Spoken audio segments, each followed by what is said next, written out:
In September 52 BCE, on the Mont Auxois plateau, Julius Caesar fell into a deadly trap. Inside the siege ring, Vercingetorix held the high ground with an estimated 50,000 warriors. Outside, a Gallic relief army was assembling with at least 80,000 fighters. Caught between two pincers and outnumbered, by conventional military logic, the Roman legions should have been wiped out. Yet that enormous relief force proved completely powerless against a defensive line made of earth and wood. They were forced to confront the Circumvallation, a double line of siege works, stretching 14 miles, encircling the Roman position. History calls it a heroic battle, but a forensic reading shows an industrial machine at work. Caesar did not plan to win with the gladius. He used the dolabra, the humble pickaxe. The 80,000 Gauls outside did not lose to individual soldiers. They were defeated by battlefield geometry. To understand why, we have to dissect the map that turned this siege into a deadly cage. Seen from above, the Mont Auxois plateau appears as a natural diamond-shaped fortress. Inside, Vercingetorix was locked in place by the Contravallation, an inward-facing line about 10 miles long. But the real danger lay behind the Romans, where the 80,000-strong relief army was closing in. To survive, Caesar ordered a second ring of fortifications, the Circumvallation, built to face outward. The defensive perimeter expanded to as much as 14 miles, enclosing even the nearby hills. This wasn't just a tactical ditch, it was a geotechnical marvel on an industrial scale. The Roman legions completed the entire massive system in only 3 weeks. An estimated 2 million cubic meters of earth and stone were dug and moved by hand with the dolabra pickaxe. They raised an agger 12 feet high, ramming clay tightly to bear the load of watchtowers. On top of the rampart stood an oak palisade, packed dense to resist climbing. The Oise and Ozerain rivers were also redirected to feed water into the defensive ditches. To the west, the Les Laumes plain was transformed from farmland into an engineered battlefield. But the earthen wall was only the foundation for an automatic defensive fire system. Every 80 feet, a wooden watchtower rose along the 14-mile line. That 80-foot spacing was the golden number of Roman artillery geometry. It ensured that every point in front of the wall lay under intersecting fields of fire from scorpiones. Any Gallic warrior who reached the base of the rampart would be hit by fire from at least 2 towers. Caesar turned the terrain of Mont Auxois into a machine designed to grind down enemy manpower. Even so, Caesar calculated that walls and towers alone were not enough to stop a sea of men. So the engineers buried, beneath the grass, a brutal trap system meant to break attackers' legs. Before ever touching the Roman wall, a Gallic fighter had to cross a killing ground 100 meters wide. To the naked eye, it looked like an empty, harmless stretch of grass. But a geological cross-section reveals a layered killing assembly line. The first layer was completely invisible, what Caesar called the time stimuli asterisk. They were sharp iron hooks fixed into wood, buried beneath a camouflage layer of grass. Their effect worked much like modern anti-personnel injury devices. The iron points would punch through soft leather soles or bare feet of the warriors. It didn't kill the enemy instantly. It made them collapse and scream in pain. Past the field of iron hooks, the Gallic formation would stumble into a death maze called the Times Lilia asterisk. These were thousands of pits about 3 feet deep, dug as steep, funnel-shaped hollows. They were laid out in a staggered quincunx pattern, like squares on a game board. At the bottom of each pit sat a wooden stake, sharpened and fire-hardened until it was tough as steel. The funnel's slope forced a runner's foot to slide straight down onto the point below. The attacker's own body weight, moving at speed, became the hammer driving the spike into the leg. The physical purpose of the Times, Lilia Times, wasn't only to wound, it was to break the momentum of the charge. An army of 80,000 needs speed to overwhelm a defensive wall. But the pit system forced them to stop running and start feeling their way forward step by step. The kinetic energy of the assault dropped to 0, turning cavalry into stationary targets. If they were lucky enough to survive the pits, they slammed into the barrier of time's Scipi asterisk. These were large tree trunks interlaced with sharpened branches, forming a thorn wall that couldn't be cut through. Then came 2 fosse times ditches 15 feet wide, stopping any final attempt to reach the base of the rampart. The whole system forced the Gauls to bunch up in a tight, exposed space. They were trapped between the stake pits behind them and the deep water-filled ditch in front. That was the moment the engines on the watchtowers began to pour a storm of missiles onto the packed mass below. But even this near-perfect system still contained a deadly terrain flaw on the northern sector. On the north side of the siege lines stood Mont Rhea, an outright tactical nightmare for the Romans. Because the perimeter was so vast, Roman engineers could not enclose the hilltop within the works. They were forced to run the fortifications along the base of the slope, an exposed killing zone. It was the single engineering mistake in Julius Caesar's otherwise flawless siege machine. Gallic forces identified this blind spot through local reconnaissance. Under cover of night, the commander Vercingetorix quietly shifted 60,000 of the main relief force. They hid behind the mountainside, completely outside the watchtower's line of sight. By midday, 60,000 warriors surged down the slope at once like a flood. Here, the terrain advantage flipped entirely in favor of the Gauls. They attacked downhill, adding the kinetic force of gravity to their charge.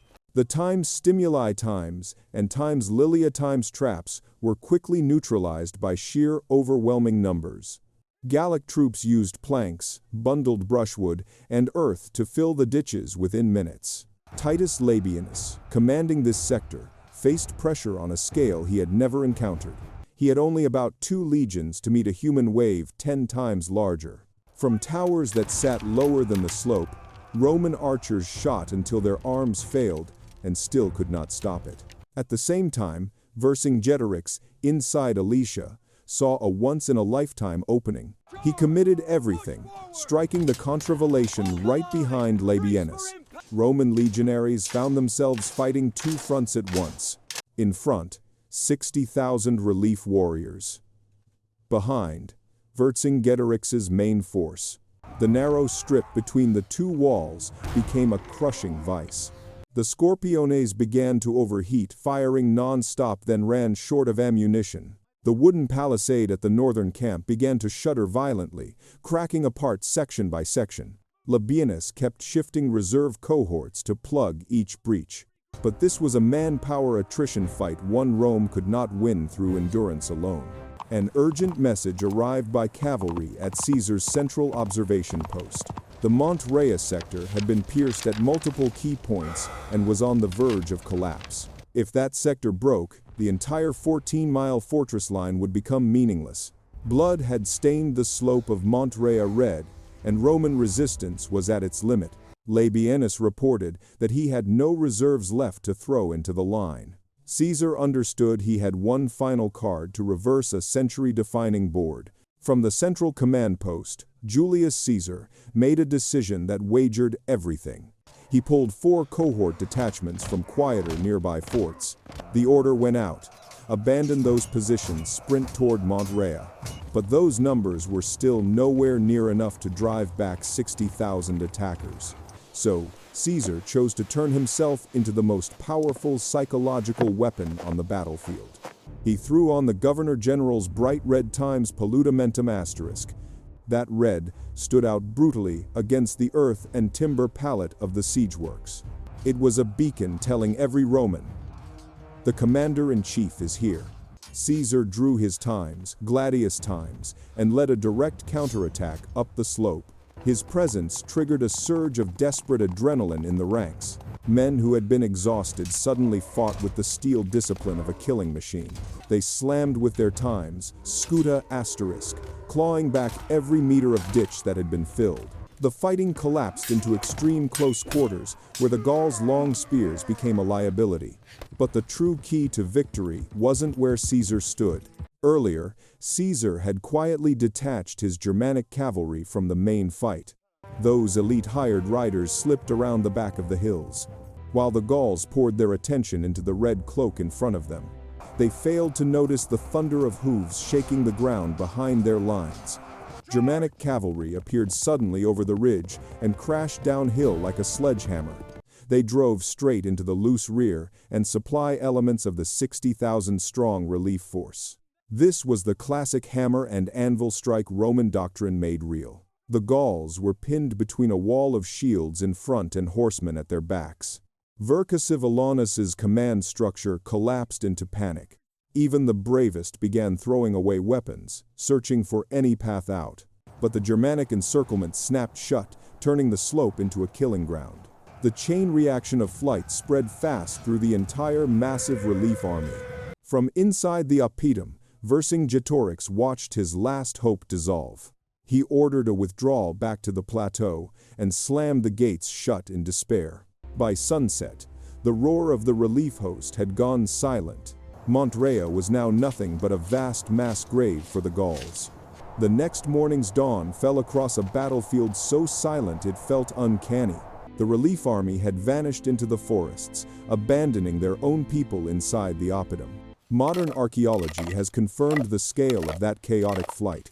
At the bottoms of the ditches at Montreuil, researchers have found hundreds of discarded weapons. Swords and spearheads lie piled together, evidence of extreme panic. Inside Alesia, Vercingetorix understood that the mathematics of the war was over.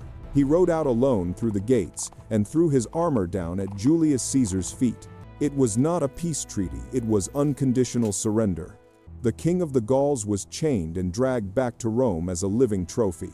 After 6 years imprisoned in the Tullianum, he was quietly strangled to death. But the true tragedy lay in the strip of open ground between the two walls. Thousands of Mandubii civilians trapped there collapsed and died from hunger, thirst, and exhaustion. They were victims rejected by both sides in the name of military necessity. For the Gauls who survived as fighters, their fate could be worse than death. Caesar granted each legionary a living prize, a Gallic slave. Tens of thousands of captives were sold across the Mediterranean to pay Caesar's debts. The independent civilization of Gaul was permanently erased after this campaign. Alesia was not only a military victory, it was a brutal transfer of power. It proved that discipline and construction technology can defeat any number. Yet behind Caesar's genius stood a cold killing machine built from earth and wood. Alesia still stands as the classic example of the power of battlefield engineering. It shatters the myth that Rome won only through the discipline of the testudo. In reality, their most dangerous weapon was not the short gladius. It was the delabra, the ordinary pickaxe used to move dirt and cut timber. 80,000 Gauls did not lose because they lacked courage or fighting skill. They lost because they were trying to fight against an industrial-scale construction project.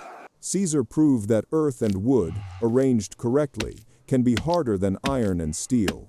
He turned battlefield chaos into a geometric problem the enemy could not solve. While the Gauls fought as emotionally driven individual heroes, the Romans ran war like workers operating a vast crushing machine.